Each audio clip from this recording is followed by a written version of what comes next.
Okay. I need another 2 person. Please come. I need Alarika. Okay. Only Alarika? And you also come. Okay. আমাকে কয়েকটা জিনিস তোমরা বোঝাও, আমরা কি কিভাবে ঘুরতে পারি। একটা এইভাবে ঘুরতে পারি, আর একটা কিভাবে ঘুরতে পারি। এক সেকেন্ড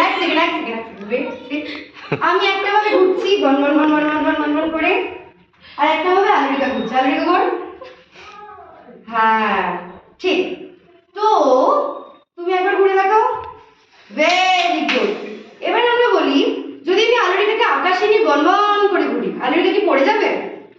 হাত ছাড়লে পড়ে যাবে। হাত ছাড়লে পড়ে যাবে তো। আর যদি আমি ওকে ধরে ঘুরি তাহলে কেউ পড়বে না। পৃথিবীটাও তো নিজের জায়গায় ঘুরছে। Thank you. পৃথিবী ঘুরছে তো? হ্যাঁ। নিজের জায়গাতেও ঘুরছে, সূর্যকে পরিক্রমা করেও ঘুরছে। আমরা করছি না কেন? কোথায় ঘুরছে ম্যাম? আমরা তো কিছুই বুঝতে পারি না। পৃথিবীতে হ্যাঁ, এটা তো সত্যি কথা। পৃথিবী এক জায়গায়, কিন্তু পৃথিবীও ঘুরছে, আবার পৃথিবী সূর্যকে কেন্দ্র করেও ঘুরছে।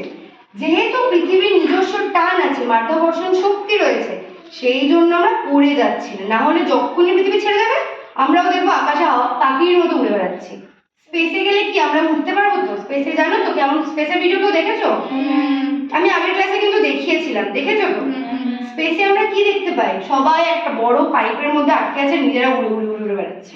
উড়ে বেড়াচ্ছ? আমরা কেন পৃথিবীতে উড়ে বেড়াচ্ছি না? কারণ আমাদের পৃথিবীর প্রচন্ড পাওয়ার রয়েছে।